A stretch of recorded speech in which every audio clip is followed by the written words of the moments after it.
Қайырлы күн мен көрермендерім, біз бүгін картошка рулетін әзірлейміз.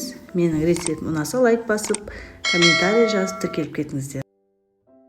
Бізге керегі фарш, картоп, болгар бұрышы, қызанақ, петрушка. Мен картошкамды ашып, жуып тазалап алдым. Енді осы 4 картошкамызды үккіштен өткіземіз.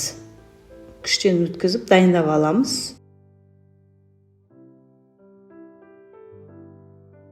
Дайын болған картошкамыздың осы қатты сығып, крахмалын шығарып тастаймыз. Осы сыққан крахмалдарымыздың өзі әжептәуір шығады қазір. Сығамыз, келесі ыдысымызға саламыз, сығамыз, келесі ыдысымызға саламыз.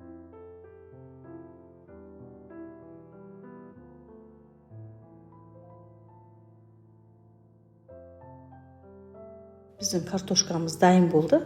Енді осы дайын болған картошкамызға 2 жұмыртқамызды, дәмдеуіштерді саламыз, қалаған дәмдеуіштеріңізді, қара бұрыш, тұз салып жақсылап тұрып араластырамыз. Өзен дәмдеуіштер өз қалағандарыңызша салсаңыздар болады. Мен мына жерде кориандр, қара бұрыш салдым.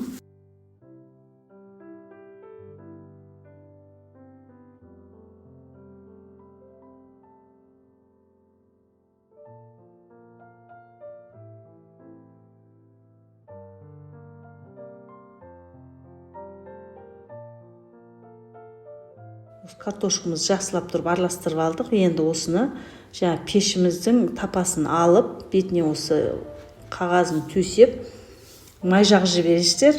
Ненің қағазының бетіне сөйтесіздер де картошканы жайып саламыз.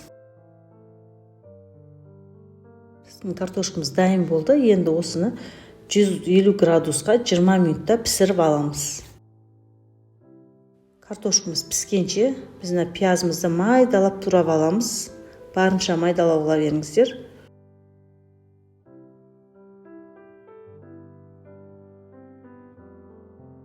Болгар бұрышында пияздың көлемінде етіп, майда етіп турап аламыз.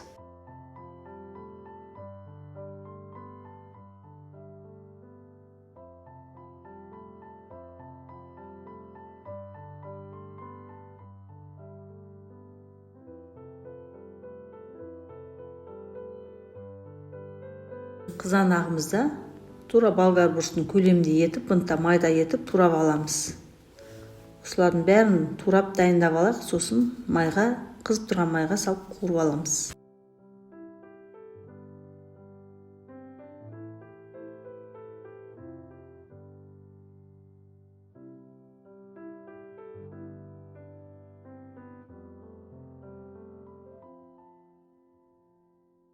Және мынандай бір кішкентай ащы бұрыш қосып жіберемін. Сіздер ұнатпасаңыздар, қоспасаңыздар болады. Бізде огородтан да кішкентай ащы бұрыш өседі, мен қосып жіберемін. Бұның өзі әдемі дәм береді. Және петрушка. Енді қалауларыңызша қоссаңыздар да болады, қоспасаңыздар болады петрушка. Мен қосып жасаймын.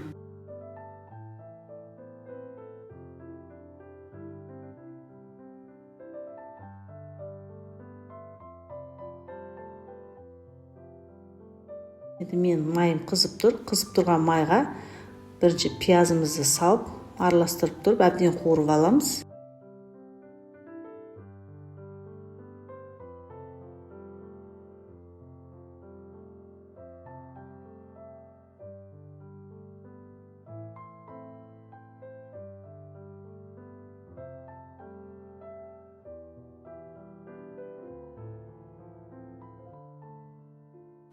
Қуып болған пиязымыздың үстінен 500 грамм фаршымызды қосып, баяу отта 10 минут қуырып аламыз.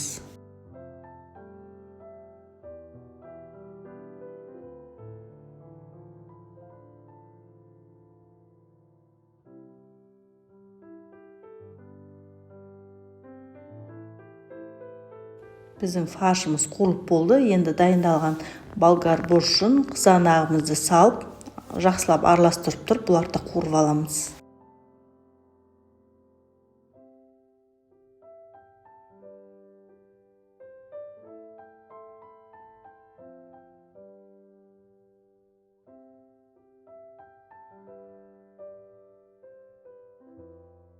Біздің салмаларымыз қуырылып болды. Енді осылай қуырып болған кезде осы петрушкамызды және жаңа ащы бұрышымызды салып араластырып болып бетін жауып қоямыз. Бір 10-15 минут баяу отта пісіріп аламыз тағы да.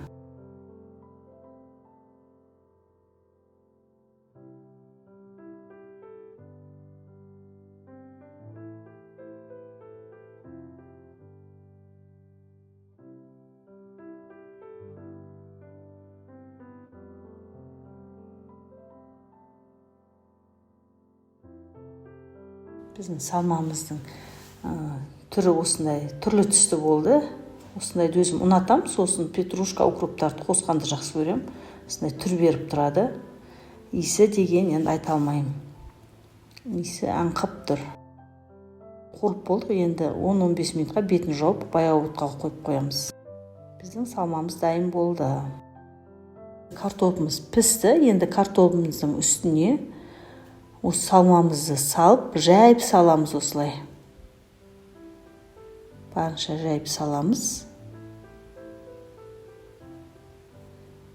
Ыстық күйінше саламыз. Суытып салмаңыздар, ыстық күйінше саласыздар осылай. Жайып, бәрібір текст болу керек, жайылып.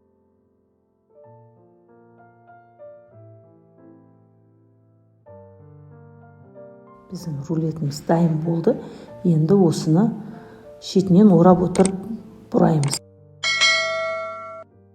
Енді сырымызды дайындап алайық. Міне осыншама сыр жетеді. Сырдың көп болуы керек емес. Осынша аздаған сырды осылай күштен өткізіп дайындап аламыз.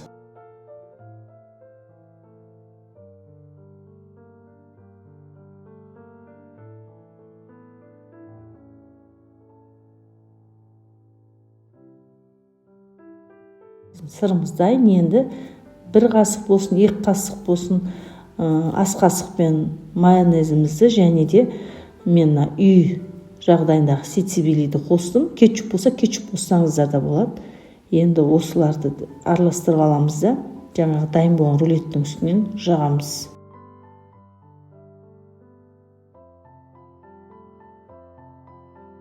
Рулетіміз дайын болды. Енді рулетіміздің үстіне осы жаңағы майонез бен кетчупымызды осылай жағамыз. Сосын бетіне сырымызды, күштен өткізген сырымызды сеуіп, тағы 5 минут духовкамызға салып пісіріп аламыз. Қазір барлық нәрсеге не пісірсе де обязательно сыр салатын болдық қой. Өзі сағызша созылып, әдемі көрінеді, жегенде де дәмді болады.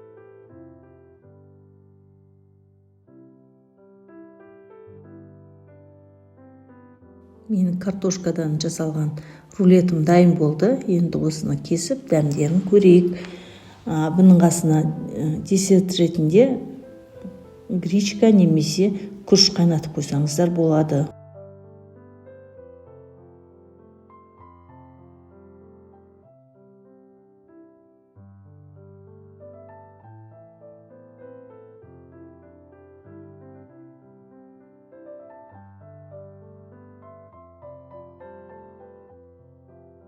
Бәрімізге ас болсын. Сіздер де менің рецептіммен жасап көріңіздер. Лайк басып, комментарий жазып тіркеліп кетіңіздер.